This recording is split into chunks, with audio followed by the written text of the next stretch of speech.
Hi, my name is JP Wilson. I want to tell you my story.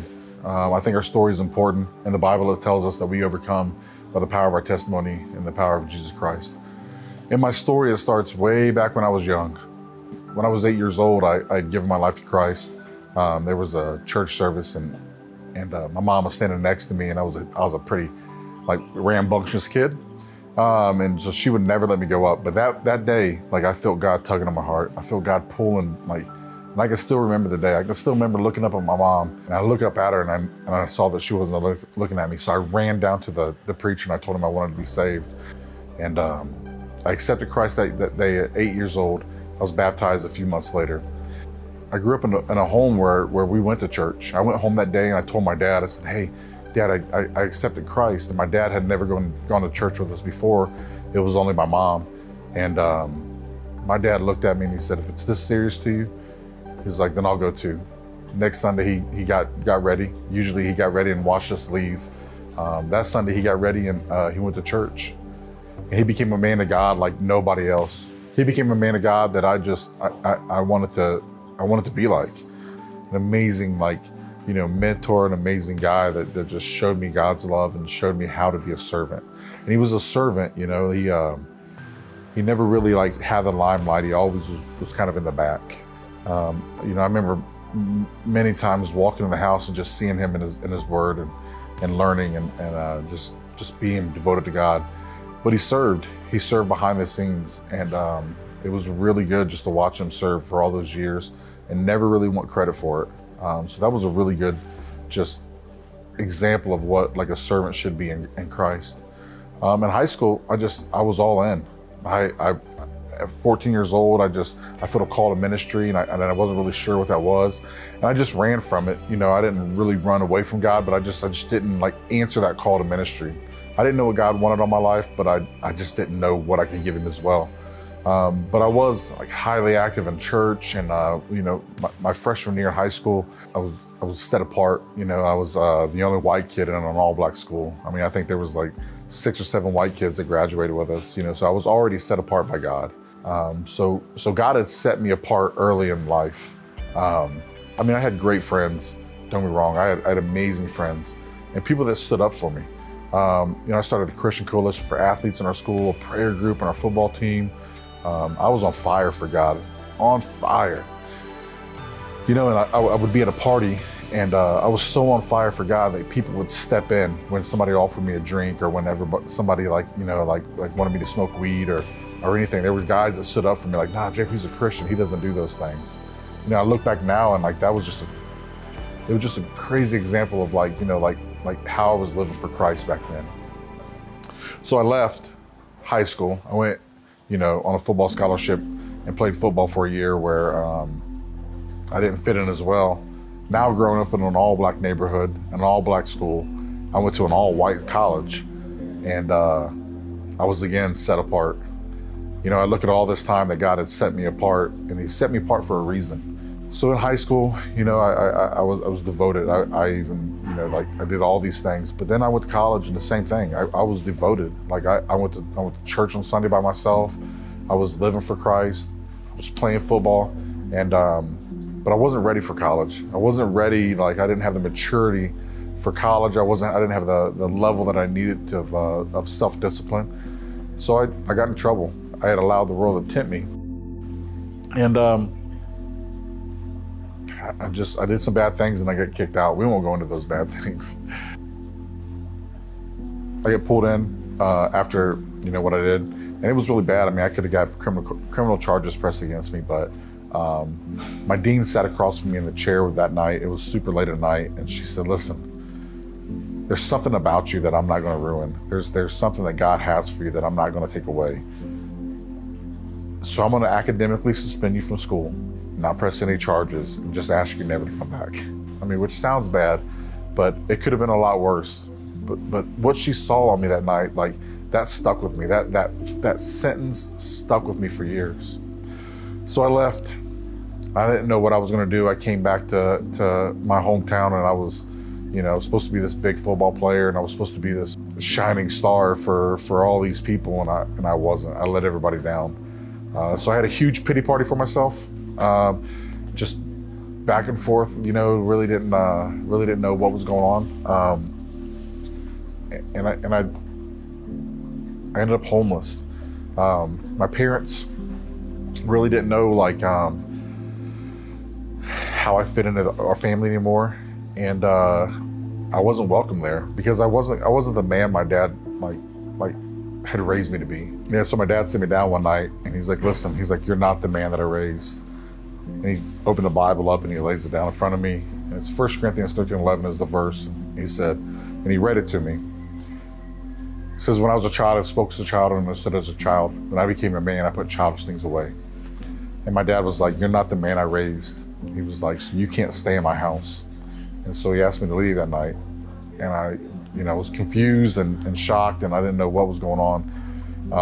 But I was 18. By all accounts, I was a man. I started gathering some things. My dad's like, whoa.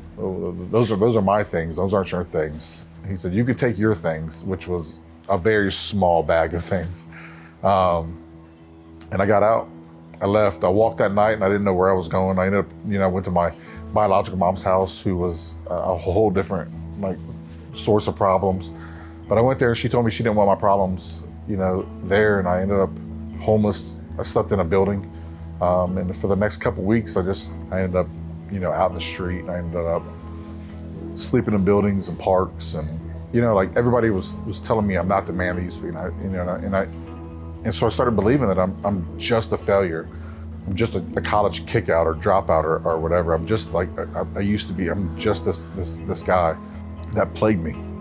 The feeling of being just plagued me. So I was walking around. I got in a fight with my girlfriend at the time, and I drove to an Army recruiter, and I didn't know why I was there. I went to the Marines, but they had the guy was all goofy and hard charging. And I was like, yeah, right. So I go to the Army recruiter, and the Army recruiter and I sit down. We hash up this whole entire plan of me to go to the military, and then he looks at me, and I'm like, hey. He's like, you gonna sign right now? And I'm like, no. I'm like, I'm gonna go home, talk to my girlfriend and my mom.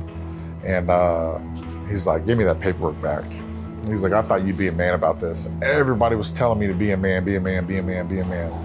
And I looked at him, I was like, give me that paperwork back. And I signed the paperwork right away. And I went home and I told him, everybody, I had dinner with everybody. And I told him, I said, hey, I'm going to the military. And everybody freaked out. And it was a big scene. Not the scene that I thought was gonna happen, but my dad stood up. My dad put his hand on my shoulder and he's crying. He told me how proud he was. And he said, you're not just a failure. You're not just a kid that got his way lost. You're not just a kid that got kicked out of college. And so I went to the military. I wasn't mad at God. I didn't have anything against God. There was nothing that God did to me. I just allowed the world to be more important to me than God did. And I walked away from God. I was in a rapid deployment unit, and I got to go see a lot of things in the world. And I never sought out God in any of that stuff. I just sought out the world. So I get out of the military.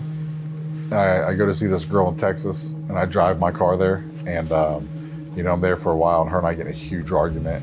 But then I get mad and I walk right past my car and I go out to the street and I start hitchhiking. I didn't know where I was going. I was lost. I was so far away from God and so far away from the purpose that He had planned for me that I was lost. And I hitchhiked all the way down to the Keys, Key West, Florida. I hitchhiked up the East Coast of the United States. I was in a bunch of states, and when I felt unsafe, I would stop at a gas station or something, and I would just walk off from the vehicle, and or I would jump into a field. I just came out of the military, so sleeping in a field wasn't bad to me. But I spent, I don't know how many months just homeless, traveling around the United States trying to find out who I was. The funny thing about this is, and I preached an entire sermon on this, is that nobody picked me up in the daytime. They only picked me up at night or when the sun was going down, when it was getting dark. Because I found out through that hitchhiking that nobody wanted to be alone in the dark. So I ended up back in Ohio. Have no idea how. I don't have any, no reason why I ended up back home. And then that night I walk into a bar because I had nowhere else to go. And my 7th grade wrestling coach was there.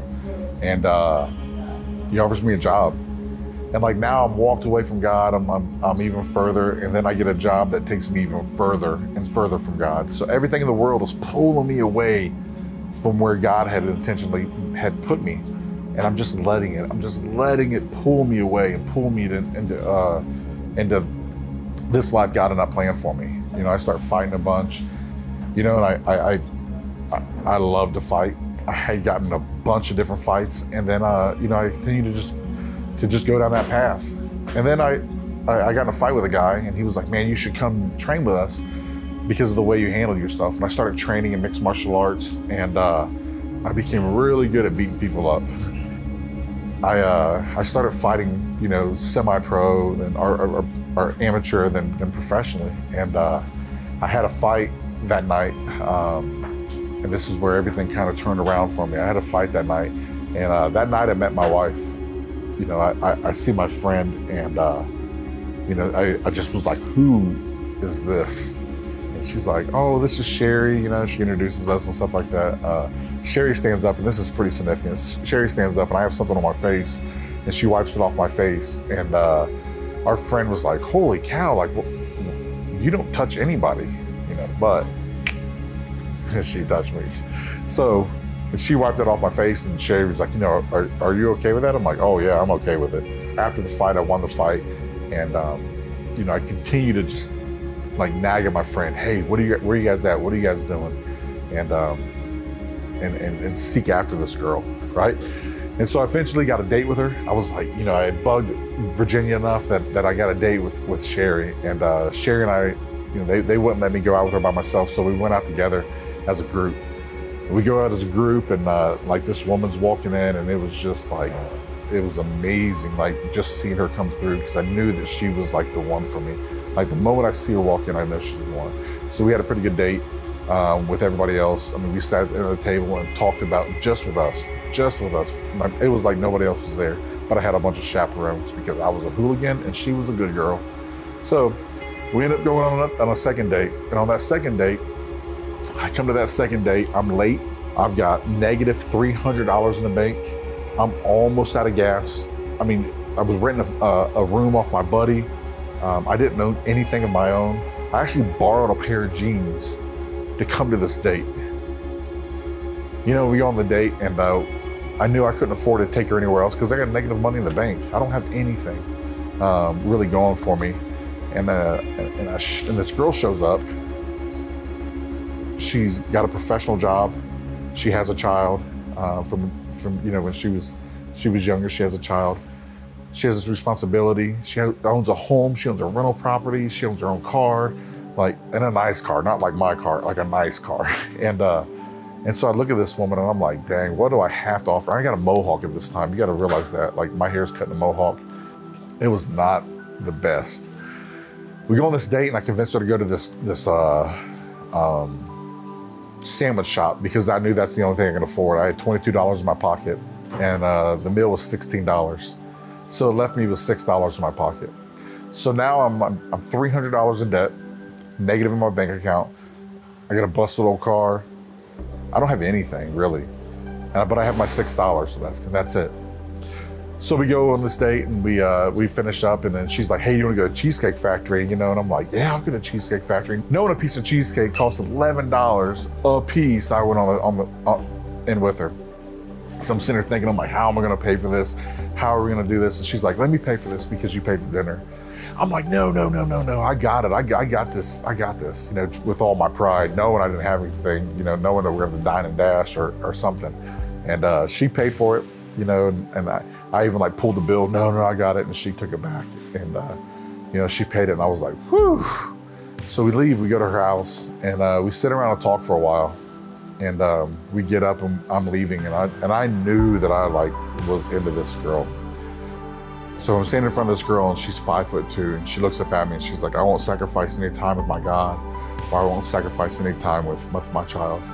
You know, she's these are my non-negotiables. This is something that won't, you know. She's like, if you're not all right with God, then you're not all right with me. So I told her, I said, I haven't talked to God in a long time. And she was like, well, if you want this to work, you're gonna have to talk to God. She was like, because I will not date somebody that's not right with God. And I was like, man, I haven't talked to God in forever. And she's like, okay, that's fine. She's like, talk to God. And what she told me next was so profound. She's like, talk to God. She's like, but be willing to listen to what God says to you. And it blew my mind. So I turn around and walk off the porch, and I'm like, man, I'm gonna marry that chick. I'm driving home that night, and I asked my buddy if I can go to church with him, and my dad calls me. And he starts praying over me. He's never prayed over me before. He's always been a servant. He's never really like stepped out like that. But he's praying over me. He's praying that if this woman is who God brought in my life to bring me back, that he would just soften my heart and bring me back. And I hadn't even told him about her, but God had laid something on his heart to just pray over me, to seal me in prayer, to cover me in prayer. And man, I was super emotional. I'm crying, and I'm driving home. I get home and I go to church the next morning, and I run out of gas in the church parking lot. And I was like, man, I'm not doing this. I'm going home. I live like 3 blocks from the church. I was just going to walk home. So in 3 blocks, I ran out of gas. That's how pitiful my life was right then. So you got to look at it. I'm in this church parking lot. I have negative $300 in the bank. I have no gas. I really have no home. I'm just renting a room off my buddy. I don't have a very good job, but I'm going into church to talk to God about this girl that is all squared away and everything. And God didn't send her in my life to show how good she was or to show how bad I was. God knew that was a way that he can get me back. God knew that if he sent her in my life, and that if I was that attracted to her, that I would be attracted to him again. And I was attracted to her very much. So I was going to give it every effort. So I walk into church and I sit down, and I'm not listening to anything. I'm just kind of like sitting there, and I was just in this little posture, and I had my head down and I was praying. And when I say praying, I mean like silence kind of with God and a few words. And I just spoke to God. I said, God, I don't know what you want from me. I'm like, but I'm here. I came. I don't know what you want. And then God answered back. And it's the first time I've ever felt like I've heard the voice of God.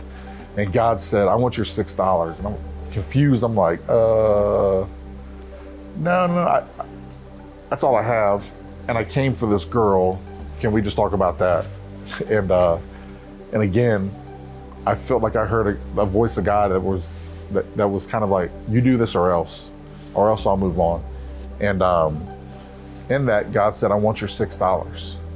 So I watched the offering plate come down, and I have the $6 in my hand, and the $6 just resembles everything that I had left in my life. And I put it in the offering plate, and I watch it go to the end, and I just watch it leave. And then I fell on my knees and just began to cry and sob and weep. And I looked up to God, and I was like, God, I have nothing else. I'm like, now you have to help me. And when I tell you God wanted my $6, man, God didn't need my $6. God is a creator of the universe. God can create $6 if he needed it. What God needed me to do is to take everything in my old life and turn it over to him. So if I didn't let go, if I didn't turn over everything to God, that he wouldn't have blessed me with the life that I have now. There was no more room in my cup. I had to empty my cup to be filled back up with God. God needed me to turn over everything in my life to him so that he can give me the life I have now. When I fell on my knees and I told God, I'm like, God, I have nothing else. You have to help me. He answered it in a big way. I mean, he answered it in a huge way. I walk out of the church that day. My phone rings, and I had an old flip phone. And I almost didn't answer it. So there was a guy calling me, Dave Westling, and I almost didn't answer it. And he's like, hey man, I know you do tile, you do construction work. He was like, I need some help. And I'm like, I can't get to you right now. I'm like, I'm out of gas. I'm like, dude, I'm broke, man. I'm like, I don't know how, like, what's going on. And he's like, man, I'm over at the gas station. He's waving at me, and he's at the gas pump. And I'm like, he's like, man, I can see you right now. And I'm like, what? He's like, I tell you what. He was like, if you jump in the car, I'll take you home, we get changed, we can go do this job, I can give you some money today. Man, God had answered from the time I dropped my offering plate to the time I walked out the door. God had started restoring my life then. he's like, if you can help me out with this job, he's like, I can give you $1,000 at the end of the week. Which, going from negative $300 in the bank to having like, nothing, but turning everything over, God had started working on my life that quick. And when I tell you this, I could not have the life I have now if I would have held on to the old one. So to wrap up my testimony is that God doesn't need us to be perfect to come back. God doesn't need us to be perfect to be used. God doesn't need us to be perfect to be blessed. God just needs us to be willing to turn over everything in our old lives so that he can give us the one we have now. And the life I have now, I would have never imagined what it would be like. I own a business. I have 3 beautiful children. My wife and I want for nothing. We serve God wholeheartedly. I was in ministry for a number of years. So now God has blessed me with a business that allows me to travel around the world and do ministry. And it's exactly where God wanted me.